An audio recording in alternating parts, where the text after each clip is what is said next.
Binigay mo sa akin. Alright, we're here with our player of the game, Joseph Alberto, with 16 points and 5 rebounds. Ano masasabi mo sa game, Kuya? Maganda. Lakas ng mga kasama ko, bibilis nila tumakbo. Puro bata eh. Parang nagbe-blend din ako first game ko sa team eh. Ang ganda nga ng chemistry nyo, Kuya. 20-point lead the whole game. Anong mga preparation na ginawa nyo? Wala kasi yung chemistry nila matagal na sila naglaro. Ako nag-camping lang ako eh. Yun yung ano doon eh. Yun yung sikreto doon, mag-camping ka na mag-camping.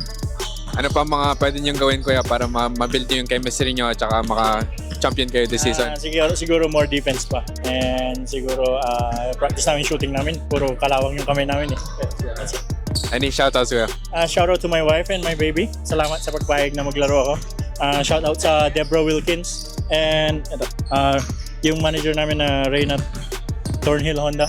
So shout out sa bumubuo ng FBB. Shout out sa inyong lahat. Congrats, Kuya.